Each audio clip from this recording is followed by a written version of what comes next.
It was a cold December night, with the moon hidden behind dense clouds. In the small animal shelter in town, the silence was broken only by the faint sounds of dogs whimpering in their cages. The shelter's director, Miss Irene, stared at the overdue electricity bill on her desk. "We can't keep going anymore," she murmured, feeling the weight of the words. Missions had dried up, and the shelter's days were numbered. The dogs, each with a story of abandonment and suffering, seemed to sense the despair. In one corner, a small black stray dog named Benedict trembled with cold, while an elderly Labrador named Max let out a deep sigh, as if he knew time was running out. Outside, snow began to fall, covering the streets of the town in white. But on that same night, something unexpected was about to happen, something that would change everything. Miss Irene had always believed that love could heal wounds. Over her 15 years running the small shelter, she had seen hundreds of dogs find loving homes. But in recent months, the reality had changed drastically. With missions dwindling and the rising costs of feeding and caring for the animals, the situation had become unsustainable. It was December, and instead of the usual festive atmosphere, a somber silence loomed over the shelter. Every dog there had a story marked by abandonment. Benedict, a small black stray with short legs, had been rescued on a busy highway, barely strong enough to stand. Max, the elderly Labrador, had been left tied to the shelter's door on a rainy night. Blackberry, a gentle golden-coated dog, had been there for over a year, constantly overlooked by adopters. Miss Irene knew she couldn't keep the shelter running for much longer. That afternoon, sitting next to Benedict, she sighed, "I'm sorry, little one. I did all I could." But as she drifted into her thoughts, something was happening on the other side of town. At the small community school, the children were rehearsing for the Christmas play scheduled for the following week. John, a 10-year-old boy, was one of the group's most dedicated members. Despite being shy, he had a huge heart and a unique sensitivity to recognize others' suffering. He passed by the shelter every day, waving to the dogs through the rusty fence. That day, on his way home, he saw Miss Irene sitting on the shelter steps, staring into the void. "Are you okay, Miss Irene?"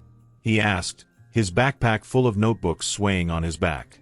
She hesitated for a moment but decided to tell him.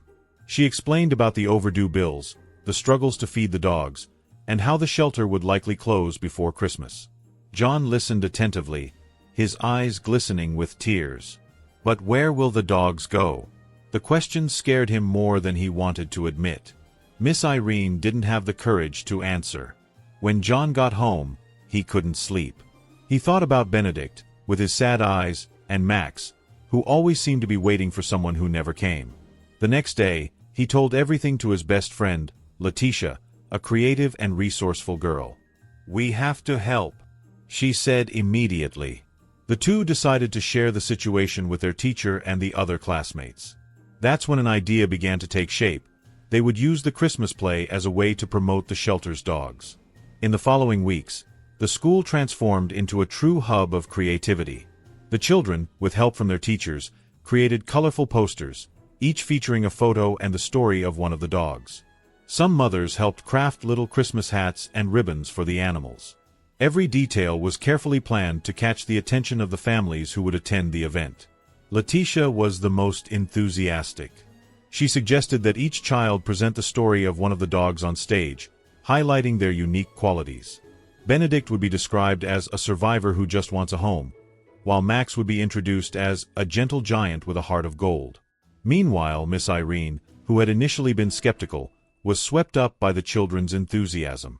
They visited the shelter almost every day, taking photos and learning more about the dogs. Benedict seemed livelier, wagging his tail every time John arrived. Max, despite his evident fatigue, started standing by the fence as if he had finally regained hope. On the eve of the event, Miss Irene watched the children playing with the dogs in the yard. For the first time in months, she felt that something magical was about to happen. The big day arrived. The school gymnasium was packed with parents, grandparents, and community members eager to watch the Christmas play. The children were excited but also nervous. Behind the scenes, John and Letitia made the final adjustments to the posters, while Miss Irene, who had been invited to watch, sat discreetly at the back of the audience. When the play began, The audience was captivated by the traditional Christmas songs and the funny scenes performed by the young actors. Everything seemed to be going as planned. However, John knew the most important moment was yet to come: the presentation of the dogs. When the final act of the play ended, John stepped onto the stage, microphone in hand, his heart racing. "Thank you all for coming today. Before we finish, we want to talk about something special." Behind him, the stage lights revealed a mural decorated with photos of the shelter dogs. Each child walked onto the stage holding a poster and introduced one of the animals. John started with Benedict, who was presented as the brave little dog who never gave up. Letitia spoke about Max, emphasizing his sweetness and loyalty.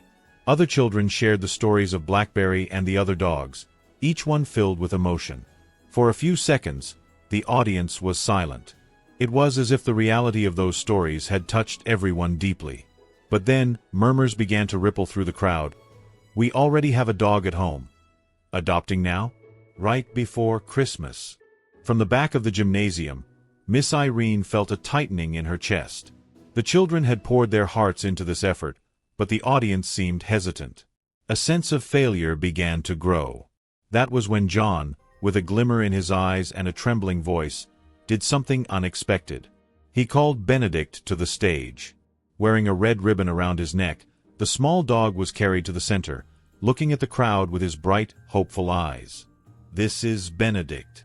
He was abandoned, but he never lost hope. He's my friend, and I believe he deserves a home filled with love." At that moment, something changed. The silence gave way to emotional murmurs. A little girl named Anna, sitting in the front row, tugged at her father's coat sleeve. "Daddy, I want him. He needs me." The father hesitated for a moment, but his daughter's insistence and Benedict's hopeful gaze were irresistible. He stood up and walked toward the stage, saying, "We want to adopt Benedict."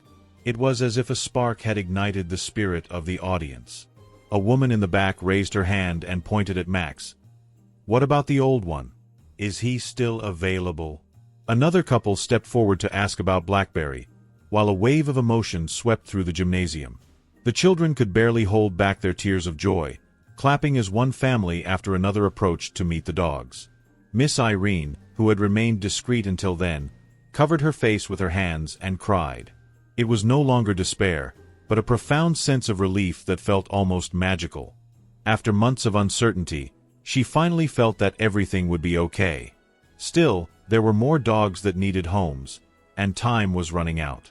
John and the children knew that even with the success of the evening, it still wasn't enough to save the shelter completely. The spirit of Christmas had touched hearts that night, but the greater challenge was yet to come. The school gymnasium was filled with an atmosphere of emotion and anticipation.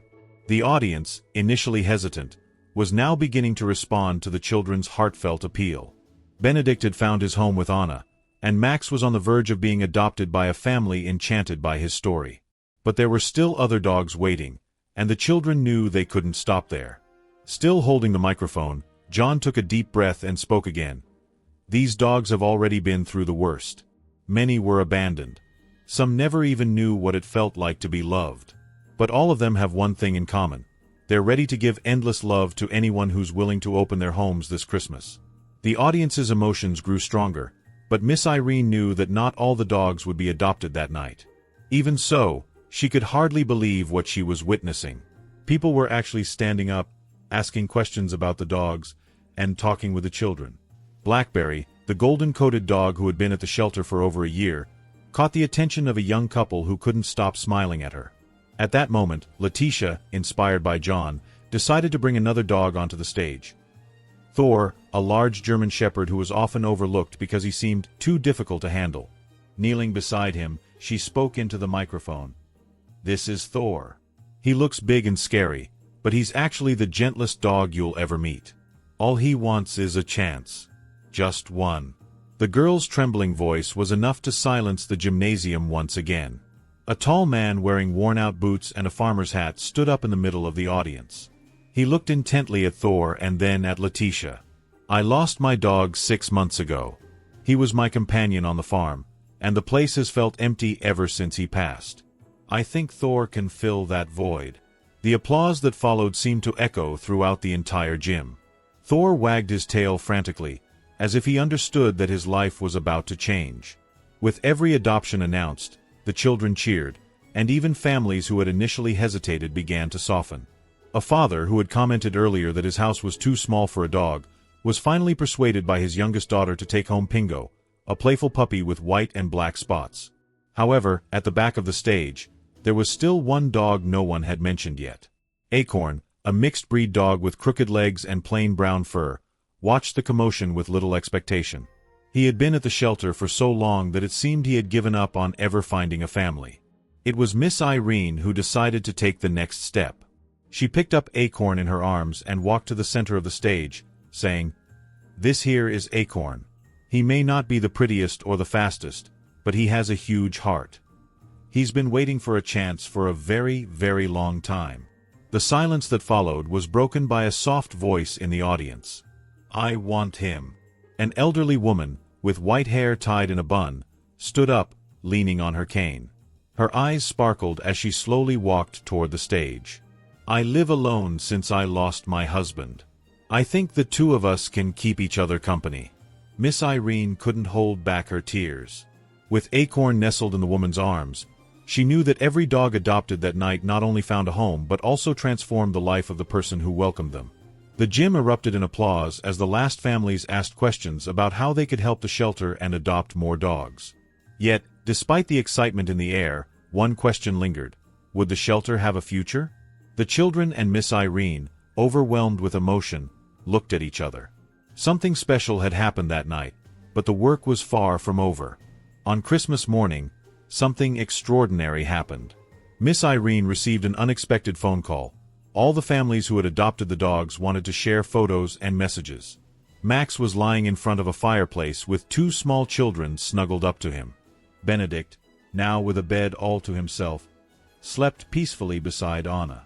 Each photo carried a message of joy and gratitude, showing how the lives of those dogs had been forever changed. At the shelter, now empty, Miss Irene looked around with a mix of relief and nostalgia. But she knew that this Christmas had been a miracle. The hope she thought had been lost had returned. She realized that, although the shelter still faced challenges, it now had something money couldn't buy: the support of the community. And so, the spirit of Christmas brought not only homes for the dogs, but also renewed hope for everyone who believed in the magic of love and compassion. The true magic of Christmas isn't found in gifts, but in the love we give and receive. Let us always remember that sometimes the greatest miracles begin with the smallest gestures.